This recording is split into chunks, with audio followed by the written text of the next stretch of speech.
Boa noite, meus irmãos caravaneiros. Obrigado, Ivani, pela oração inicial. Sempre com muita vibração e muito sentimento. Hoje nós vamos iniciar o estudo do livro Jesus no Lar, que foi proposto para ser abordado durante todo o mês de dezembro. Esse livro foi escrito por Ney Lúcio. Vamos lembrar que Ney Lúcio, com o nome de Ney Lúcio, já aparecia no livro 50 anos depois, de autoria de Emmanuel, psicografado por Francisco Cândido Xavier. Depois de algumas encarnações, ele vem sobre o nome de professor Arthur Joviano. Arthur Joviano era pai de Rômulo Joviano, que em 1929 veio dirigir a Fazenda Modelo, onde Chico trabalhava. E Chico começou então a frequentar o culto do lar do professor Joviano, né? Mas ele desencarnou em 1934. Em 1935, nesse culto no lar, ele já se comunicava com o Chico. E a partir daí, com o nome de Ney Lúcio, ele psicografa vários livros, alguns dirigidos à infância, entre eles nós ressaltamos Alvorada Cristã, A Vida Fala 1 e 2, e agora nós vamos estudar de Ney Lúcio o livro Jesus no Lar, que é um livro indicado para que nós possamos auxiliar o nosso culto no lar. Não é? Antes de nós abordarmos a lição da noite, veja o que Emmanuel fala no prefácio desse livro. Em 1949, ele prefacia então o livro e fala assim: hoje, quase 20 séculos já são decorridos sobre as premissas da Boa Nova. No domicílio de Simão, se transforma no mundo inteiro. Então, na realidade, Jesus está falando para cada um de nós, né? Através daquelas respostas que ele dava na casa de Simão. Jesus continua falando aos companheiros de todas as latitudes, que a voz incisiva e doce possa cravar no livro de nossa alma a lição renovadora que carecemos à frente do porvir, convertendo-nos em semeadores ativos do seu infinito amor. É a felicidade maior a que possamos aspirar. Então, essas palavras estão na introdução do livro que nós vamos começar a estudar hoje, ao longo de todo esse mês de dezembro. O livro é de 1950, né, psicografado por Francisco Cândido Xavier, e a página de hoje é O Maior Servidor, é a lição número 7. Vamos então efetuar a leitura, é uma história muito bonita, né, para depois nós conversarmos sobre esse estudo. Então, diz assim: presente a reunião familiar, Felipe, em dado instante, perguntou ao mestre: Jesus, Senhor, qual é o maior servidor do Pai entre os homens na terra? Jesus refletiu alguns minutos e contou. Grande multidão se congregava no extenso campo, quando aí estacionou um famoso guerreiro carregado de espadas e medalhas, que passou a dar lições de tática militar, concitando os circunstantes no aprendizado da defesa. O povo começou a fazer exercícios laboriosos, dando saltos, entregando-se às perigosas corridas, sem proveito real. Todavia, continuou como dantes, sem rumo e sem júbilo, perdendo muitos jovens nas atividades preparatórias de guerra provável. Logo depois, apareceu na mesma região um grande político, com pesadas bagagens de códigos, e dividiu a massa em vários partidos, declarando-se os moços contra os velhos, os lares pobres contra os ricos, os servos contra os mordomos. E, não obstante a sementeira de benefícios materiais introduzidos na zona pela competição dos grupos entre si, o político seguiu adiante, deixando escuros espinheiros de ódio, desengano e discórdia entre seus colaboradores.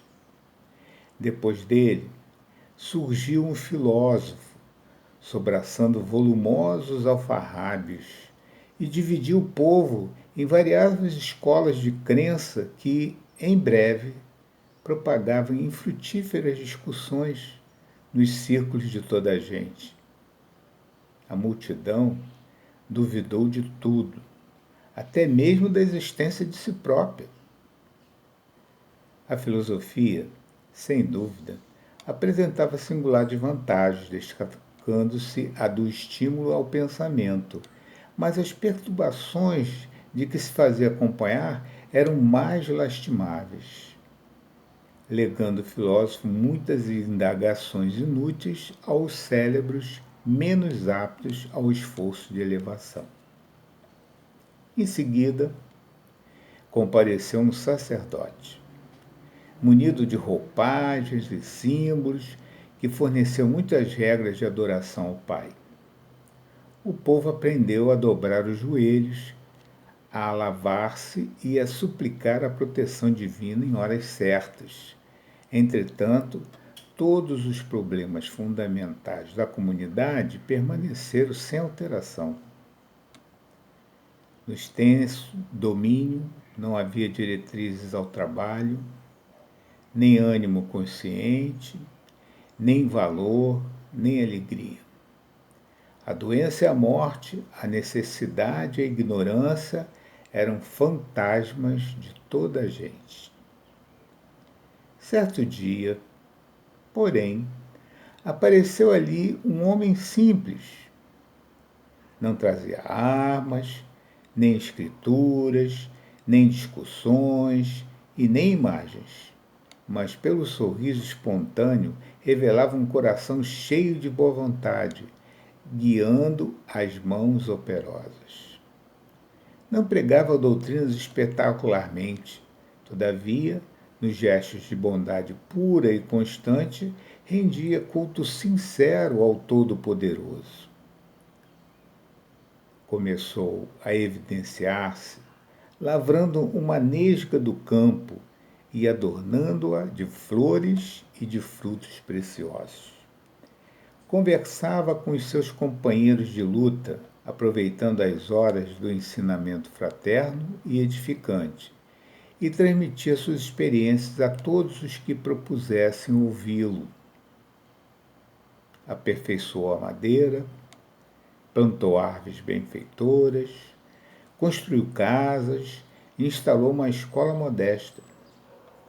Em breve, ao redor dele, viçava a saúde e a paz, a fraternidade e as bênçãos do serviço, a prosperidade e o contentamento de viver.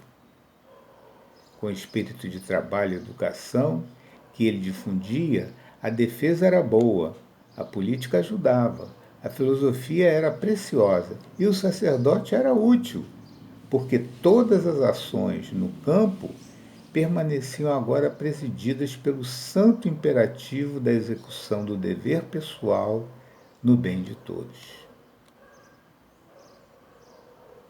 Calou-se o Cristo. Mas a assistência reduzida não ousou qualquer indagação. Após contemplar o horizonte longínquo, em longos instantes de pensamento mudo, o mestre determinou: em verdade, há muitos trabalhadores no mundo que merecem a bênção do céu, pelo bem que proporcionam ao corpo e à mente das criaturas.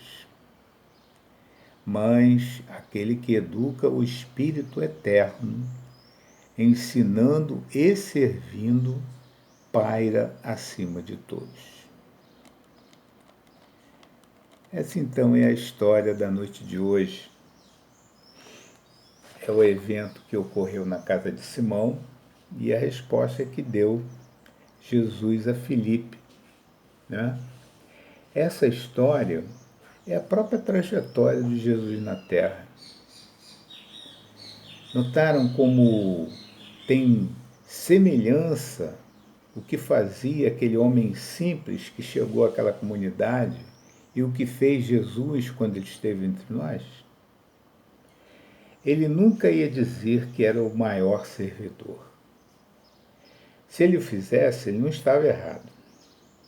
Ele é o maior servidor entre nós aqui na Terra. Mas a sua humildade, ele só se definia como um filho de Deus e que estava aqui em nome do Pai para ensinar as suas leis. Contando essa história, ele também estaria ensinando para nós como é que nós devemos nos portar ao longo de toda a história da Terra. Isso aconteceu e acontece com o nosso cenário, devido às nossas imperfeições. Então, o militar trazia táticas militares e as fadigas do exercício, né? Políticas armamentistas, confronto com outras nações. Isso tudo leva a quê? Leva à morte, leva à miséria, leva à destruição. O político, o que ele fazia e faz? Usava a tática de dividir para governar, jogando uns contra os outros. O que resultaria daí? Os ódios, a polarização, a desilusão, os conflitos, longe do bem comum, isso tudo. O filósofo, com temas que pareciam importantes, e hoje nós os temos em profusão, somente se preocupam com a materialidade, muitas vezes, né? Muitas vezes se preocupam só com o concreto, recitando frases com brilhantes adjetivos, relembram fatos históricos que convêm ao discurso da hora. Leva o povo, como disse Ney Lúcio, a duvidar de tudo, até mesmo da existência de si próprio. Alguns, notamos, são até espiritualistas, mas não aceitam a reencarnação e a sua justiça. Em seguida se apresenta o sacerdote, oferecendo regras de adoração ao Pai. Nós já aprendemos que nós não precisamos de intermediários para ir ao Pai. A nossa oração sincera de coração nos leva até o Pai, nos leva ao nosso irmão maior Jesus.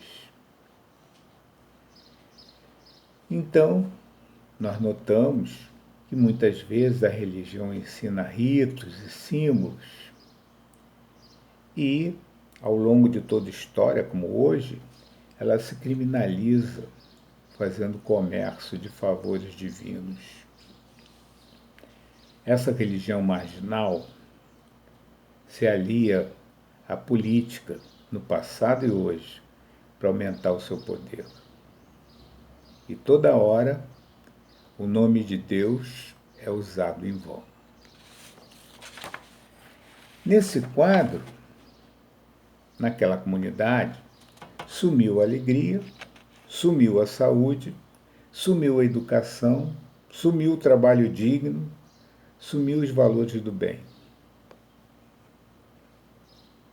Será que existe alguma coincidência? Aparece um homem simples, Sua doutrina era o trabalho. Era fiel ao Pai do Universo, ouvia e ensinava o povo que quisesse estar com ele.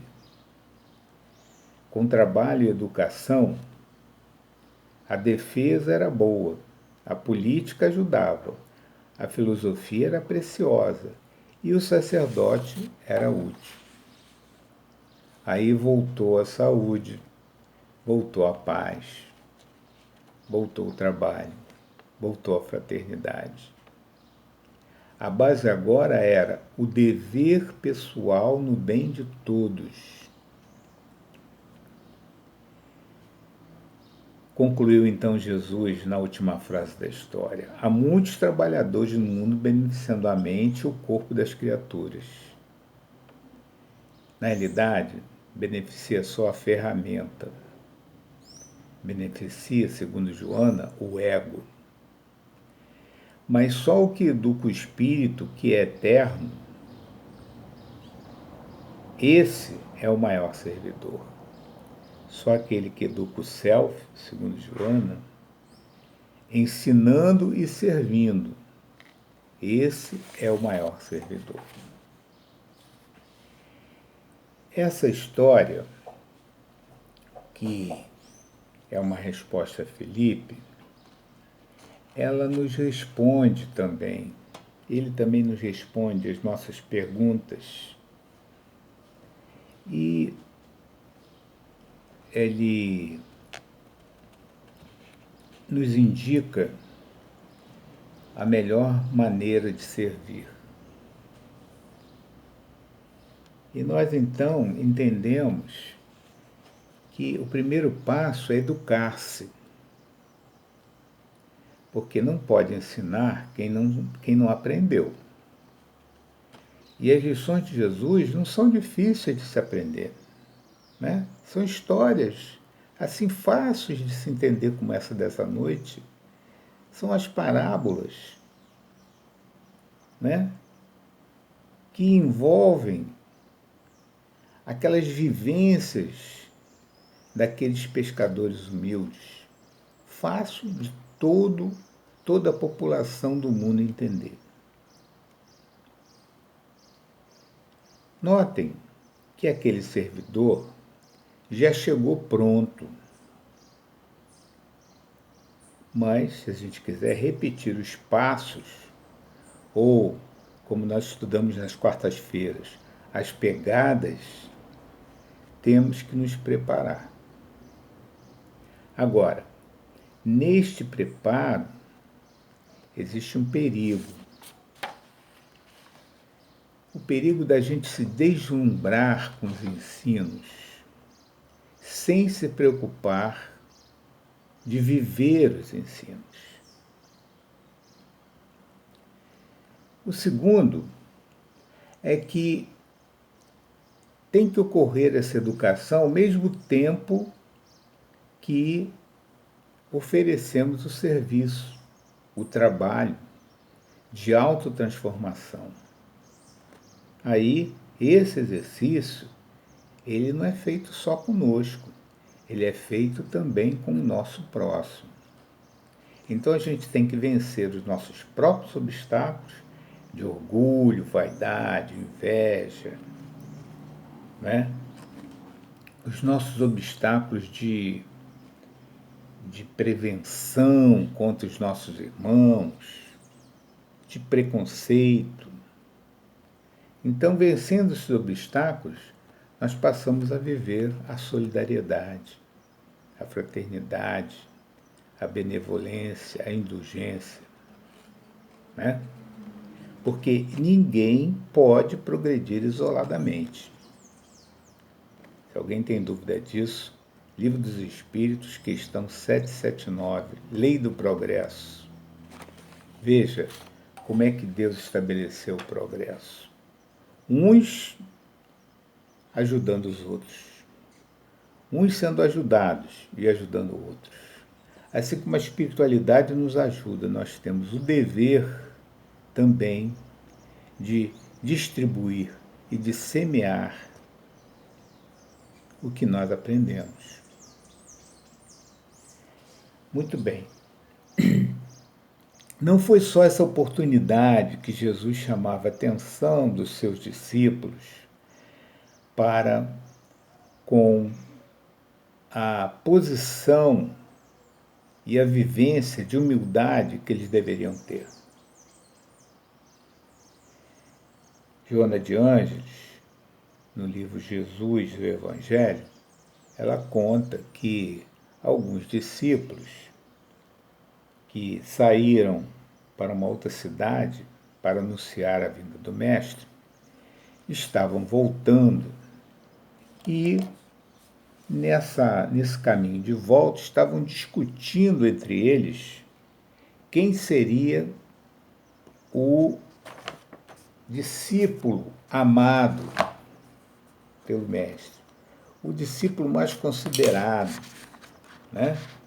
Eles, quem seria o maior entre eles? Esse era o termo que Joana usa. Então, eles chegaram e Jesus fez a seguinte pergunta a eles: que vinheis discutindo pelo caminho? Eles ficaram assim como se fossem crianças surpreendidas, né? Em erros, como se alguém tivesse, como se Jesus tivesse adivinhado as traquinagens dele. Eles ficaram muito desconcertados. E Joana fala assim, esse foi um dos magnificentes momentos do Evangelho, o encontro do ego doentio com o self libertador. Né? Essa é a definição de Joana deu para esse evento. E vejam, depois de perguntar e depois desse constrangimento, Jesus lança o ensino. Então,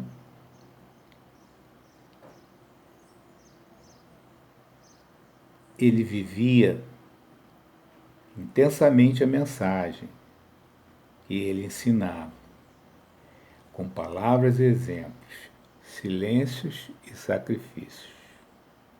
Então, para os seus discípulos, naquele momento, ele falou: aquele, portanto, que se humilhar e se tornar pequeno como esta criança, será o maior no reino dos céus. Assim, ele estava estabelecendo a condição essencial do servidor, da sua causa. Condição essencial: ser humilde como as crianças.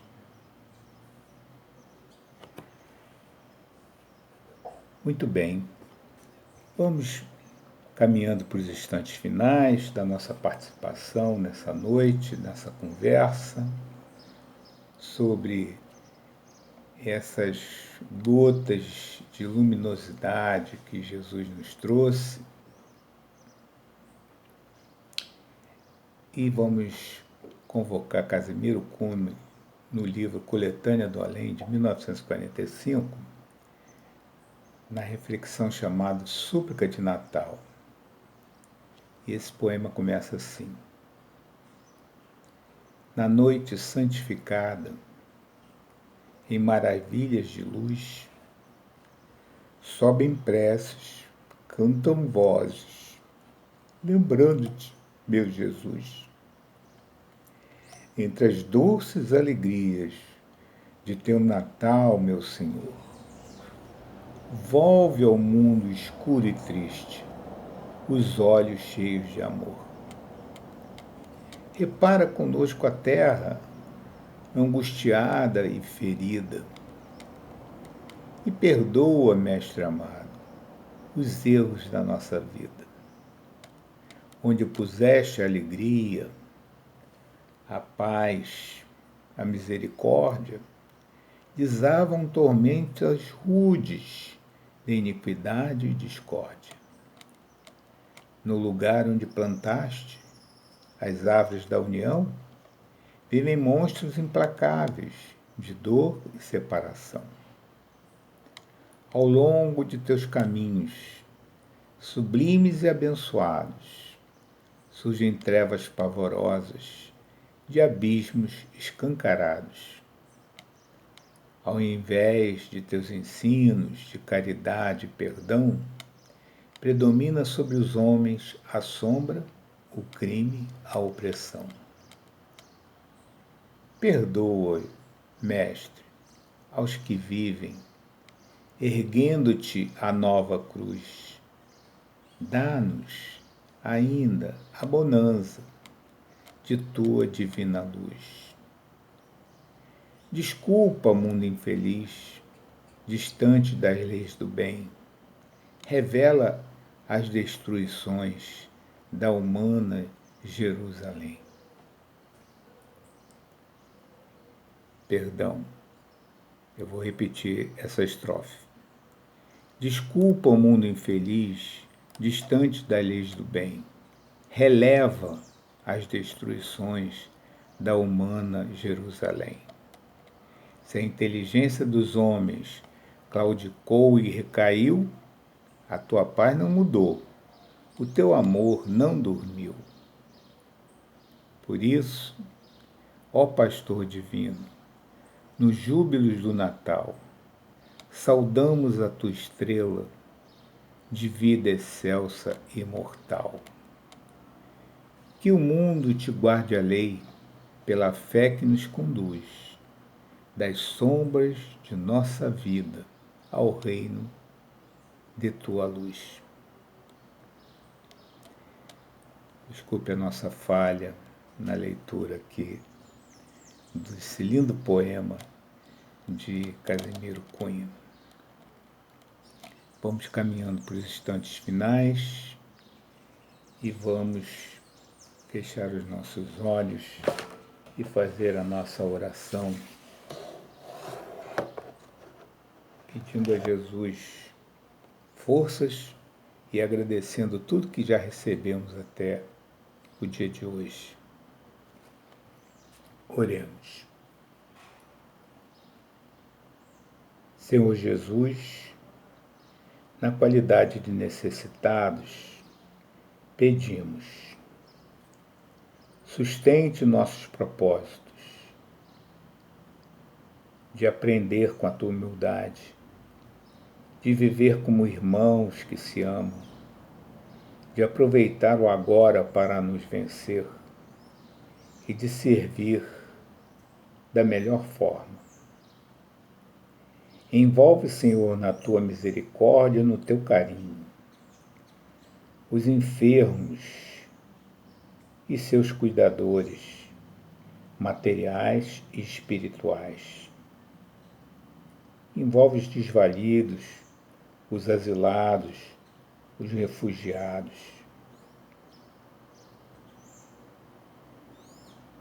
Envolve os desviados do teu caminho, os suicidas e os criminosos de toda a ordem.